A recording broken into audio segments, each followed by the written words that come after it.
শত পার্থক্য সত্ত্বেও আমরা কারোর শত্রু নই, পরস্পরের শত্রু নই। আজকে বসলাম এই জন্য, পরিস্থিতি যা পত্রপত্রিকায় দেখছি, মানুষের মধ্যে দেখছি, তো মনে অনেকগুলো প্রশ্ন জেগেছে। সেই প্রশ্নগুলোর জবাব খুঁজে পাওয়ার জন্য আপনাদের সঙ্গে বসা। সবার কাছে একটা আহ্বান জানিয়েছিলাম এবং আন্তরিকভাবেই বলেছিলাম, এটা কোনো রাজনৈতিক বক্তব্য বা এরকম যারা শুনছে শ্রোতা তোষণ বক্তব্য ছিল না। বলছিলাম যে এটা আমরা একটা পরিবার, আমরা আমাদের নানা মত থাকবে, নানা ধর্ম থাকবে, নানা রীতিনীতি থাকবে, কিন্তু পরিবার এক, আমরা সবাই একই পরিবারের সদস্য। এটাতে জোর দিয়েছিলাম। আমাদের শত পার্থক্য সত্ত্বেও আমরা কারোর শত্রু নই, পরস্পরের শত্রু নই। আমরা এক জায়গাতে এক কাতারে ওইখানে চলে আসি যখন আমাদের জাতীয়তার প্রশ্ন আছে, আমাদের পরিচয়ের প্রশ্ন আছে। আমরা বাংলাদেশি, আমরা এক পরিবারের সদস্য। তারপরে যখন শপথ গ্রহণ করলাম, তখন থেকেই শোনা আরম্ভ করলাম যে সংখ্যালঘুদের উপরে অত্যাচার হয়েছে। আমার মনটা খারাপ হয়ে গেল। একটু আগে বললাম আমি এই কথা, এখন বলেছি অত্যাচার হয়েছে। এর পরে আমি ঢাকেশ্বরী মন্দিরে গেলাম, আপনারা ছিলেন। সেখানেও একই কথা বললাম যে আমরা একই পরিবারের সদস্য, এবং বলছি যে আমরা অন্য সব দাবি দেওয়া বাদ দিলেও একটা দাবি আমাদের একদম পরিষ্কার, আমাদের সবার সমান অধিকার, বলার অধিকার, ধর্মের অধিকার, কাজকর্মের অধিকার, এবং সেটা আসছে আমাদের সংবিধান থেকে, নাগরিক হিসেবে আমাদের প্রাপ্য, এবং রাষ্ট্রের দায়িত্ব হলো এটা নিশ্চিত করা। এবং আমি আন্তরিকভাবেই বলার চেষ্টা করেছিলাম, যেহেতু রাষ্ট্রের দায়িত্ব এখন আমাদের হাতে, এটা আমাদের দায়িত্ব নিশ্চিত করা, দায়িত্ব যে সংবিধান নাগরিককে যে দায়িত্ব দিয়েছে সেই দায়িত্বগুলো তার কাছে পৌঁছে দেওয়া, নিশ্চিত করা। তারপরেও কথাটা উড়ে গেল না। শুনলাম এখনো সংখ্যালঘুদের উপরে হামলা হচ্ছে। আমি সবাইকে নিয়ে বসলাম, আলাপ করলাম এটা কিভাবে করা যায়, এটার থেকে উদ্ধার পাওয়া যায় কিভাবে। তখন দুর্গাপূজার সময় আসলো, তখন বললাম যে একটা সুযোগ,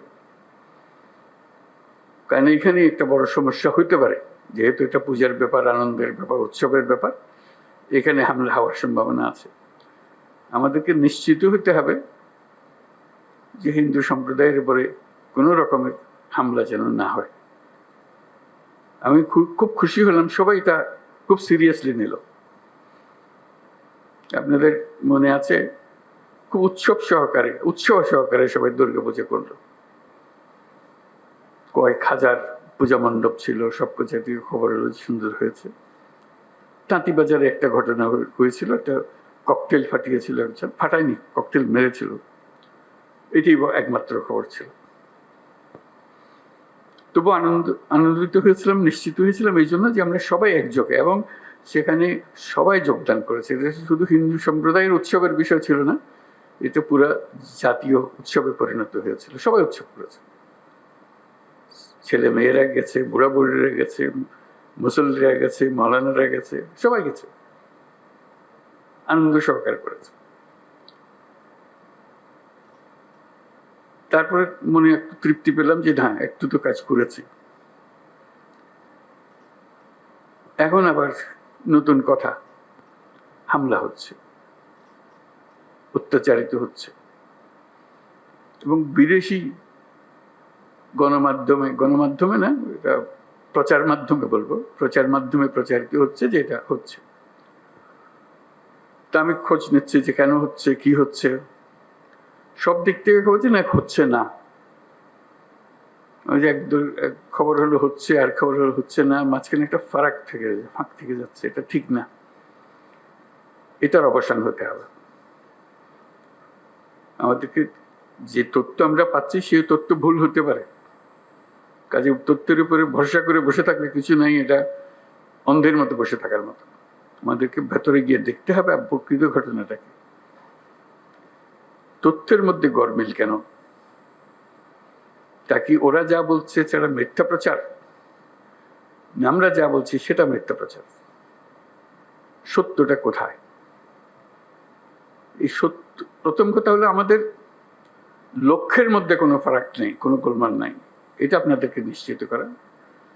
এবং তথ্যগুলো কিভাবে আমরা পাবো, ঘটনা ঘটছে সেটা আমাদের জানা। প্রকৃত তথ্য, অনেক সময় সরকারি তথ্যের উপরে ভরসা করা যায় না,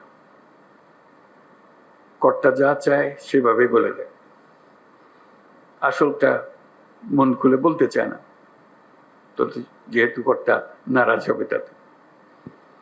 আমরা আসল খবরটা জানতে চাই, কিভাবে জানতে চাই, এবং সেই প্রক্রিয়াটা প্রতিষ্ঠিত করতে চাই। এটা শুধু আজকের দুদিনের গোলমালের কারণে একটু চঞ্চল হয়ে কথা বলছি তা না, প্রকৃত পক্ষে এটা স্টাবলিশ করতে চাই যে ঘটনা ঘটতে পারে। এটা এত বড় একটা দেশের মধ্যে কত রকমের কাণ্ড, তার মধ্যে একটা কাণ্ড হয়ে গেলে তাৎক্ষণিকভাবে যেন খবরটা পাওয়া যায় এবং সেটা সমাধান করা যায়। যে দিক থেকে দোষী তাকে বিচারের আওতায় আনতে হবে, এটাই হলো সরকারের দায়িত্ব।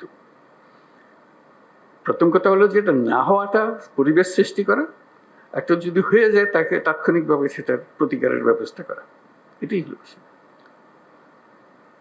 আমি যা বলছি আমার মনে হয় বাংলাদেশের বেশিরভাগ মানুষ তাই মনে করে, এভাবে হওয়া উচিত।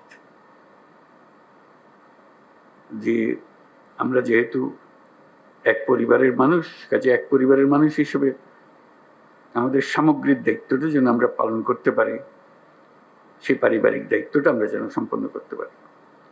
সেখানে তথ্যটা হলো বড় বিষয়, এবং প্রতিকার। একটা হলো তথ্য, আর হলো প্রতিকার। আমি পেলাম তথ্য, প্রতিকার পাচ্ছি না, এটা সমাধান করতে হবে। সমস্যা হয়ে গেলে সেটা সমাধান করতে হবে। সেই সমাধানটা আমরা কিভাবে করবো? আজকের আলোচনা এটা খোলাখুলি আলোচনা, সবাই আলাপ করবো। আমাদের লক্ষ্যের মধ্যে কোনো গোলমাল নেই। এখন এই তথ্য প্রবাহটা কিভাবে হবে, দোষীকে কিভাবে ধরতে হবে, যাতে করে অন্যরা মেসেজটা পেয়ে যায় যে এখানে গোলমাল করে সুবিধা হবে না, বিপদে পড়বে, তার পরিবার জেনে যায়, তার প্রতিবেশী জেনে যায় যে সে ধরা পড়ছে, এবং ভবিষ্যতে কেউ উৎসাহিত না হবে। এরকম এক বাংলাদেশ আমরা করতে চেয়েছি, সেটার নামেই আমরা নতুন বাংলাদেশ বলেছি, এবং আমরা এটাতে বিশ্বাস করি। এটা শুধু কথা দিয়ে আপনাদেরকে সন্তুষ্ট করে আজকের মতো বিদায় নিলাম ওরকম না, এটা করতে হবে এবং দ্রুত করতে হবে। এটা ভবিষ্যতে একদিন হবে, এটা কথা বলে লাভ নেই। ভবিষ্যৎ তো আর আমরা কোনদিন দেখবো না, আমরা বর্তমানের মধ্যে আছি, বর্তমানেই করে যেতে হবে যা কিছু। কাজেই সেটি আপনাদের কাছে আরজ যে খোলাখুলিভাবে আলাপ করবেন বিষয়টা, এবং এই তথ্যটা কিভাবে পাবো, কিভাবে সংগ্রহ করব, কিভাবে নিরাপদে সংগ্রহ করব, যে তথ্য দিচ্ছে সে আবার বিপদে পড়ে না যায়, মুশকিল তো, ওইটাও নিশ্চিত করা। এবং সত্যি প্রকৃত দোষী ব্যক্তি চিহ্নিত হয়েছে, এবং সবাই আনন্দিত হয়েছে যে খবরটা ঠিক জায়গাতে পৌঁছেছে, এবং সেই খবরটার একটা প্রতিকার এসছে। শুধু খবর দেওয়া না, খবরের পেছনে এটা প্রতিকারও এসছে। তো সেই বিষয়গুলো আলোচনার জন্য আজকে এসছি। আপনারা খোলাখুলিভাবে আলাপ করবেন। আদিলের বোধহয় এটা